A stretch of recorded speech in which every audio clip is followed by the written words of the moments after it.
Today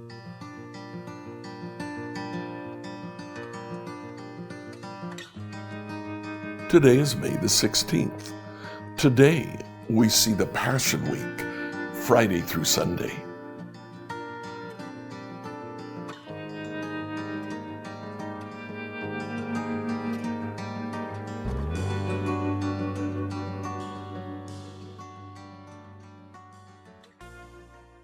Today, as we read through the Bible in a year, please finish your reading of the book of Matthew.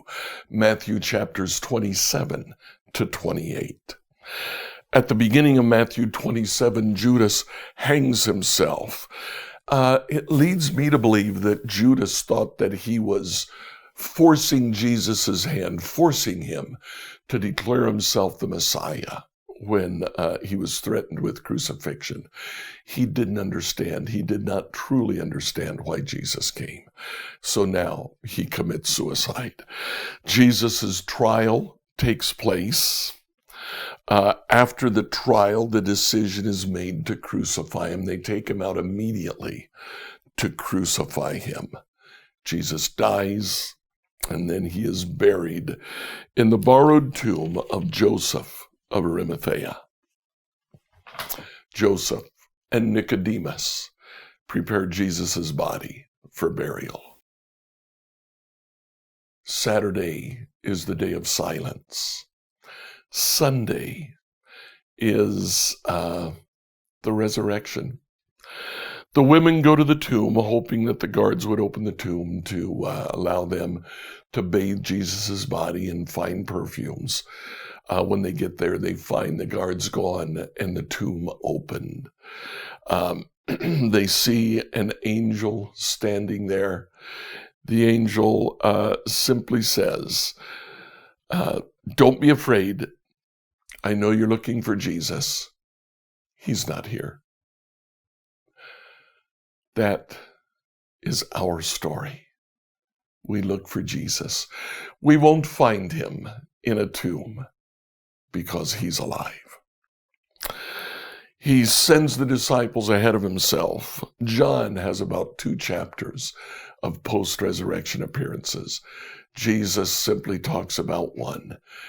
He says to the disciples, "Go and wait for me on the mountain in Galilee." They went, and there Jesus gave them the Great Commission. That Great Commission is for all Christians, us included. Together, let's read Matthew 27 and 28. Very early in the morning, the leading priest and the elders of the people met again to lay plans for putting Jesus to death. They had bound him, led him away, and took him to Pilate, the Roman governor. When Judas, who had betrayed him, realized that Jesus had been condemned to die, he was filled with remorse. So he took the 30 pieces of silver back to the leading priest and the elders. "I have sinned," he declared, "for I have betrayed an innocent man." "What do we care?" they retorted. "That's your problem." Then Judas threw the silver coins down in the temple and went out and hanged himself. The leading priests picked up the coins. "It wouldn't be right to put this money in the temple treasury," they said, "since it was payment for murder." After some discussion, they finally decided to buy the potter's field, and they made it into a cemetery for foreigners. That is why the field is still called the Field of Blood. This fulfilled the prophecy of Jeremiah that says, "They took the 30 pieces of silver, the price at which he was valued by the people of Israel, and purchased the potter's field, as the Lord directed." Now Jesus was standing before Pilate, the Roman governor. "Are you the king of the Jews?" the governor asked him. Jesus replied, "You have said it." But when the leading priest and the elders made their accusations against him, Jesus remained silent. "Don't you hear all these charges they are bringing against you?" Pilate demanded. But Jesus made no response to any of the charges, much to the governor's surprise. Now it was the governor's custom each year to bring the Passover celebration to release one prisoner to the crowd, anyone they wanted. This year there was a notorious prisoner, a man named Barabbas. As the crowd gathered before Pilate's house that morning, he asked them, "Which one do you want me to release to you, Barabbas or Jesus, who is called the Messiah?" He knew very well that the religious leaders had arrested Jesus out of envy. Just then, as Pilate was sitting on the judgment seat, his wife sent him this message: "Leave that innocent man alone. I suffered through a terrible nightmare about him last night."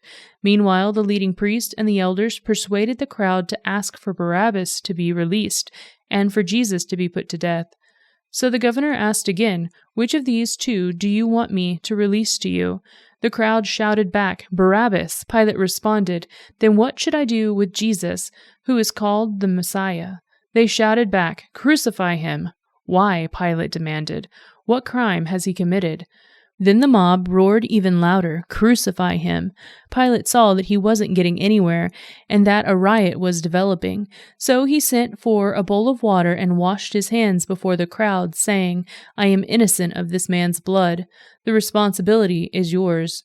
And all the people yelled back, "We will take responsibility for his death, we and our children." So Pilate released Barabbas to them.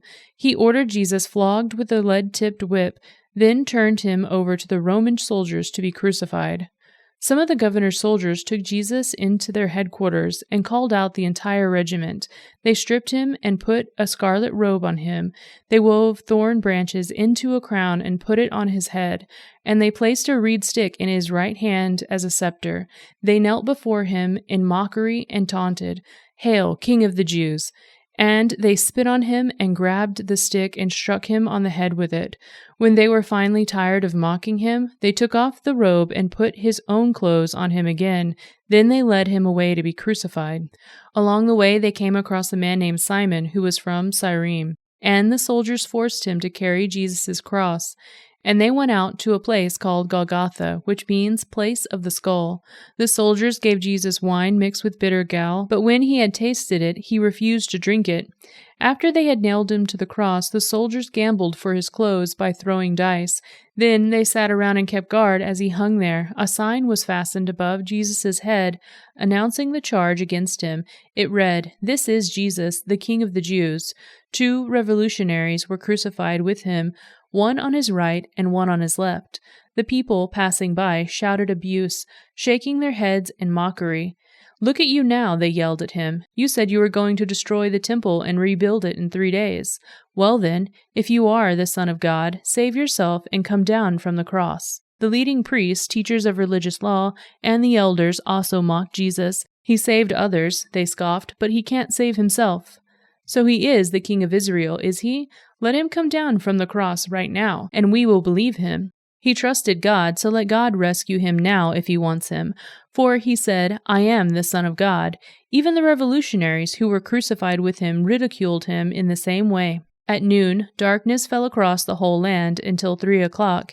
At about 3 o'clock, Jesus called out with a loud voice, "Eli, Eli, lama sabachthani," which means, my God, why have you abandoned me?"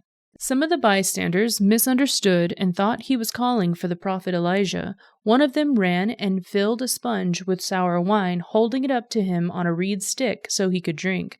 But the rest said, "Wait, let's see whether Elijah comes to save him." Then Jesus shouted out again, and he released his spirit. At that moment, the curtain in the sanctuary of the temple was torn in two from top to bottom. The earth shook, rocks split apart, and tombs opened. The bodies of many godly men and women who had died were raised from the dead. They left the cemetery after Jesus' resurrection, went into the holy city of Jerusalem, and appeared to many people. The Roman officer and the other soldiers at the crucifixion were terrified by the earthquake and all that had happened. They said, "This man truly was the Son of God." Many women who had come from Galilee with Jesus to care for him were watching from a distance.